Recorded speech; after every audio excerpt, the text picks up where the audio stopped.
आइए आज मैं आपको पुत्रदा एकादशी का महत्व बताऊंगी और फिर उसकी कथा सुनाऊंगी।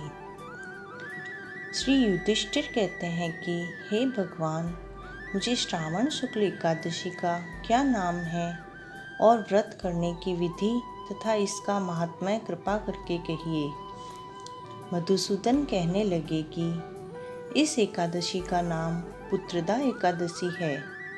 इस एकादशी को पवित्रा एकादशी भी कहा जाता है।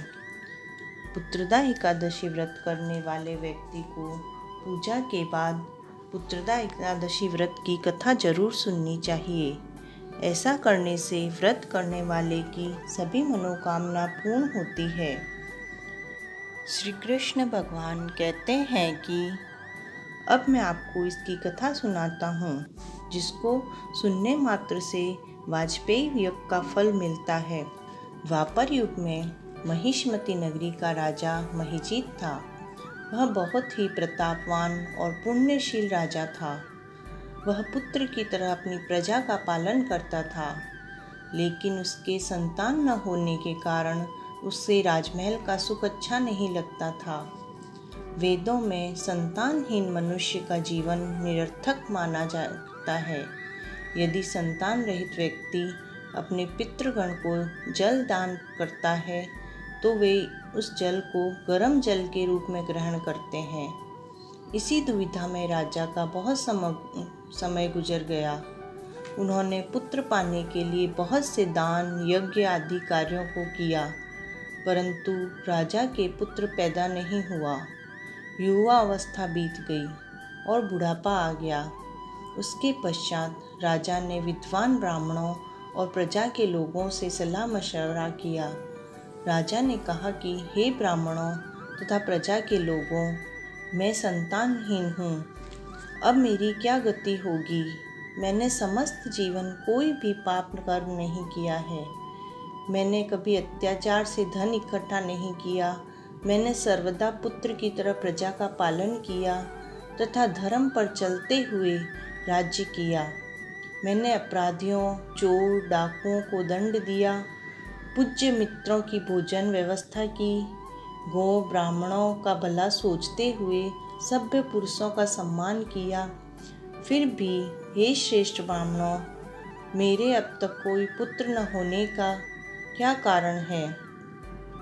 इस प्रकार राजा अत्यधिक दुखी हो गए और फिर दुख के कारण निराश होकर वो अपना राजपाट छोड़कर वन को चले गए।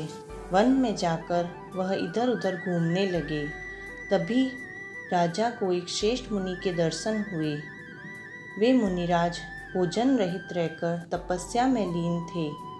ब्रह्मा जी के समान वे आत्मा को जीते हुए, क्रोध को जीते हुए एक दिव्य पुरुष थे। वे समस्त वेदों को जानने वाले और दीर्घायु एवं अनेक ब्रह्मा ज्ञान से युक्त थे। उनका पवित्र नाम लोमश ऋषि था। प्रत्येक कल्प के अंत में उनका एक एक रोम गिरता था, अतः उनका नाम लोमश ऋषि हो गया। ऐसे तीनों कालों के जानने वाले महर्षि लोमश को उन्होंने देखा। राजा ने जब उन मुनि को देखा तो उन्हें जाकर प्रणाम किया और कहा कि आप जैसे महात्मा के दर्शन पाकर मैं धन्य हो गया। आप ब्राह्मण एवं ऋषियों में श्रेष्ठ हैं। आपसे उत्तम कोई दूसरा व्यक्ति मुझे दिखाई नहीं पड़ता। फिर राजा ने अपना दुख बतलाया और इस दुख को दूर करने का उपाय बतलाने को कहा। राजा की बात सुनकर ऋषि ने थोड़ी देर के लिए नेत्र बंद किए और राजा के पूर्व जन्म का वृत्तांत जानकर कहने लगे, हे राजन, आप पूर्व जन्म में एक निर्धन वैश्य थे। निर्धन होने के कारण आपने कई बुरे कर्म किए। व्यापार करने के लिए एक गांव से दूसरे गांव जाया करते थे। एक समय ज्येष्ठ मास के शुक्ल पक्षी द्वादशी के दिन मध्याह्न के समय आप 2 दिन से भूखे प्यासे एक जलाशय पर पानी पीने गए। उसी स्थान पर एक तत्काल ब्याही हुई गाय प्यासी थी और वो पानी पी रही थी। आपने उस गाय को पीछे हटा दिया और स्वयं जल पीने लगे, इसीलिए आपको यह दुख सहना पड़ रहा है। और एकादशी के दिन भूखा रहने के फलस्वरूप आप राजा बने। परंतु हे राजन, शास्त्रों में हर एक पाप का प्रायश्चित भी लिखा है।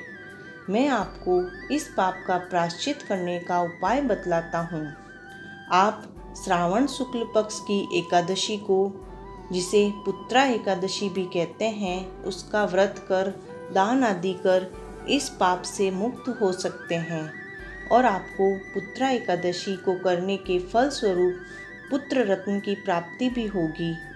तत्पश्चात राजा ऋषि से आशीर्वाद लेकर पुनः अपने नगर में लौट आए और उन्होंने पुत्रा एकादशी का व्रत करके ब्राह्मणों को भोजन करा, वस्त्र आदि दान दिए।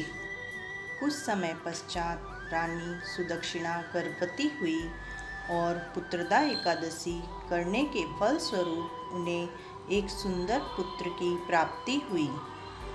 राजा ने समस्त नगर में रहने वालों को संतुष्ट करके पुत्रोत्सव किया।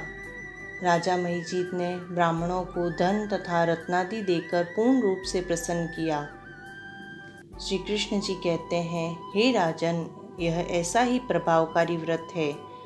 जो इस प्रकार विधि पूर्वक एवं श्रद्धा पूर्वक पुत्रा एकादशी का व्रत करते हैं, वे उन्हें संतान सुख की प्राप्ति होती है।